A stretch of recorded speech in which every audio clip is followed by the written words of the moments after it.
So before I was a pastor, I worked in finance.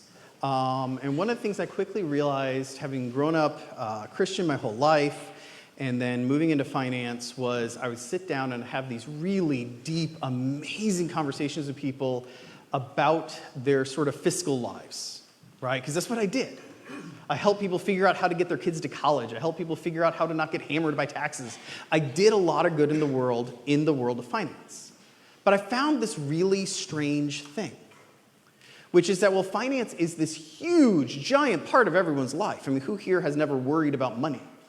Who here has never had a fight with your spouse about buying something, right? We've all had these stresses involving money. It's this huge portion of our life. And yet, if I talked about another big portion, like relationships or ethics or careers or health, in all those sectors, if you have a problem and you're a Christian, you're part of a church, you're likely to go to your pastor and say, hey, I'm having this health concern, or hey, I'm having this fight with my spouse, or hey, I'm having this problem with my kids, right? But if you're having money problems, you go to your financial advisor. You don't talk to your pastor, right? Because we have this sort of thing where we're like, church is here, and this monetary life is here, and then all the rest of my life can integrate with church, but money. One of the blessings I have, just in life in general, is that my grandfather was an Episcopal priest. My dad is an Episcopal priest. My two in-laws are Lutheran pastors. I have two Dutch Reformed ministers as great uncles. I got clergy all over the place. You cannot throw a rock at a family reunion without hitting a clergy person. Okay? And that's a double-edged sword, I will grant. But here's the thing. It means I got to watch the silent generation do what they did as clergy, and then the baby boomers do what they did as clergy. And then as a millennial clergy, I've got to see sort of what my colleagues are doing. And when you start to understand what the evolution of the stewardship sermon looked like, it makes everything make more sense. Sort of like when you first met your spouse's parents. All of a sudden, your spouse made a heck of a lot more sense, right? Same reality. See, my grandfather's generation, what they were taught from the World War II and lost generations, was that stewardship was about dues, right? Stewardship was, well, you're joining the church, you need to pay your dues. Now, lots of different churches had lots of different ways of calculating it, but they gave you like a number. Maybe the number was 10%, maybe the number was $50, who knows, every church did it a little differently. But it was the idea that, like, if you want to be a member, you gotta pay, right?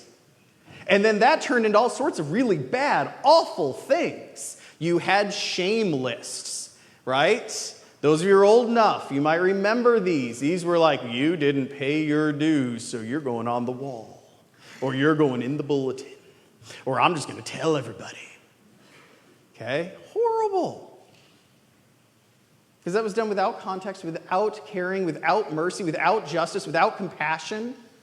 Without anything Jesus cared about, those things got enacted. And that was wrong. Furthermore, it crushed the concept of gratitude. Think about it. When you're going to be, sometime in a few months, you're going to go start buying presents, unless you're one of those people who've been buying Christmas presents all year long, and if you are, God bless you. You don't sit down and think, well, I'm buying my kid Christmas presents. How good have they been? Like $30 worth or $100 worth? Right? If you do, please don't do that. It's always minimalist. Because if dues are $50, you're not paying $60, right? You're not being invited into giving what you can by who you are, like what we see in the Bible. You're being invited into a rule, into a law, into a place without the compassion, love, and mercy of Christ. You're being invited into something, but it isn't Christian. The baby boomer generation, my dad's generation, they deserve credit on this, and major credit, because this is one of the things that generation stood up and said, guys, the Jesus I read would not run stewardship campaigns the way my grandfather did. And fought that. And it was a hard and long battle for that entire generation of clergy to clean up that mess of teaching people that it was about dues. The problem is while that generation came in and did the hard work, because it had gotten so ingrained, all this sort of shame and honor and issues that had come in, they had to leave everything sort of fallow, like a field. Because if they tried to go back and talk about money, everyone's like, okay, I'll pay my dues. They're like, but that's not the point. And so what did the baby boomer generation generally do? Well, they did the best they could with the poison field they inherited. And so they said, your time, your talent, your treasure, give what you can. And while that's an amazingly good bumper sticker, and actually not a bad place to start a theology, that is not a place to end a theology. Because if your theology can fit on a bumper sticker, it's not a theology, it's a quote. Right? And so now, what my generation inherits, what we as a congregation, what we as a church, what we as Christians inherit, is an open field. And so it's time to move beyond those things that were wrong and bad in the past and begin looking at a new way, a biblical way to understand this. A way that is more like Jesus and less like a club. That's one of the reasons I'm using a term that I know a whole bunch of people have gone, what are you talking about? When I say Intention Sunday.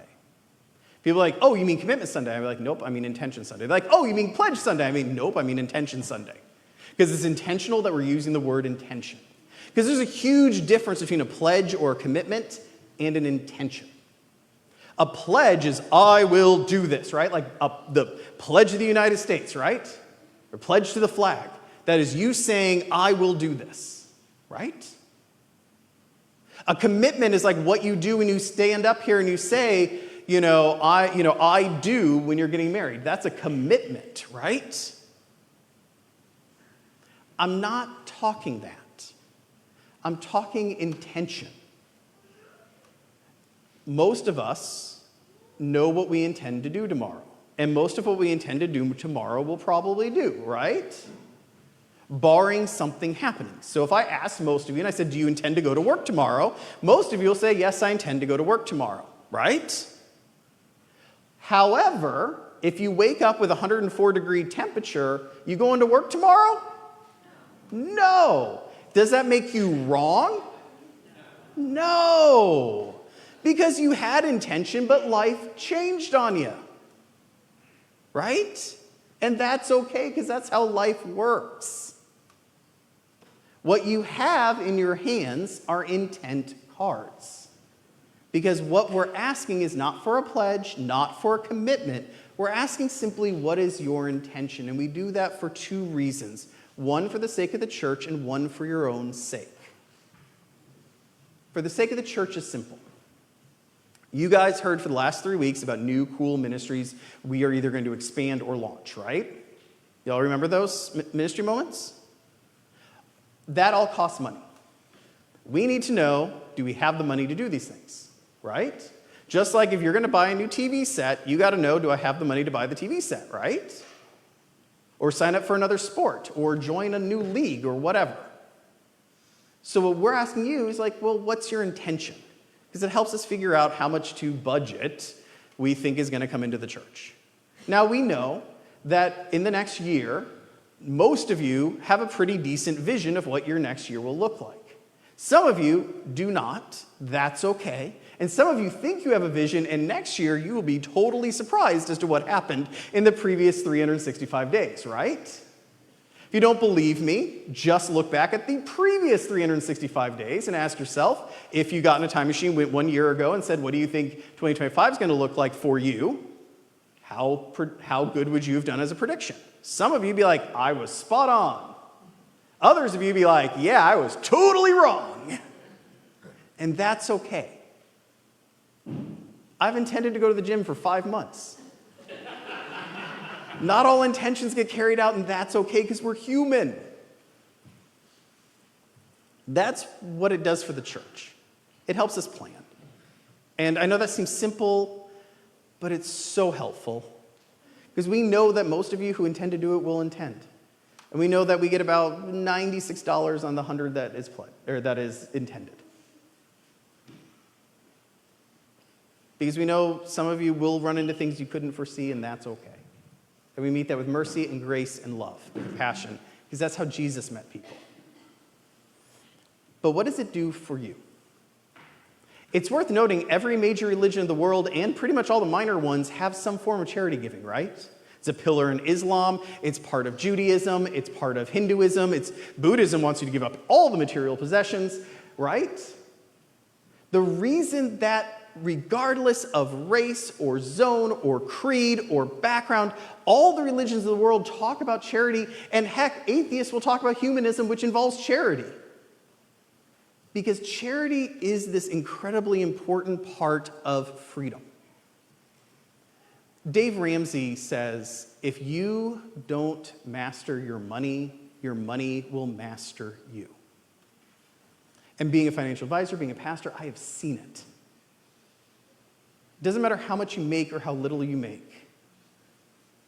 Either you feel in control of your money because you have a basic idea of how much is coming out, how much is going out, and you've made those decisions in a conscious manner, or you're scared of your bank account and you check in every so often online going, do I have enough money? And either it's helping you, or you're glued to figuring out if you got enough.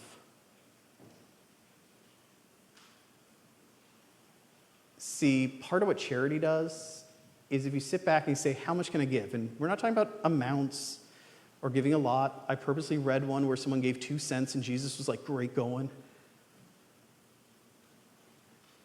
Because, well, it's true there are people who are poor, who are trying to make it day to day, who can barely feed themselves, who cannot afford a Starbucks coffee, who cannot afford to do things. And those people are out there. And if you're one of those people, please put a 0 in your intent.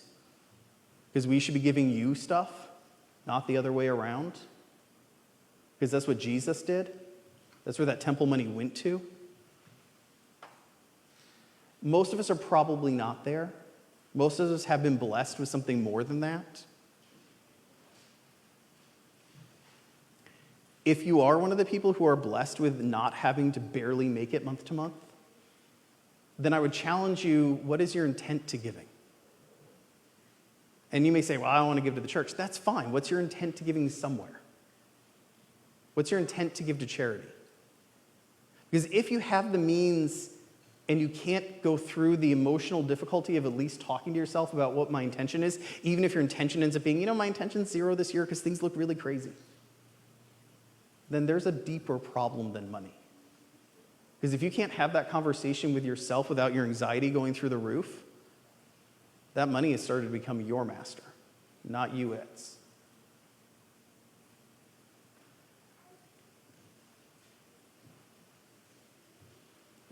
So what we're going to do now is I want you to Neil's going to play for about 3 to 5 minutes, some music. While he does that, you should have intent cards. I was handing them out on the way in. The ushers are handing them out as you came in. If you don't have one, they are in your pews in front of you where you see your envelopes.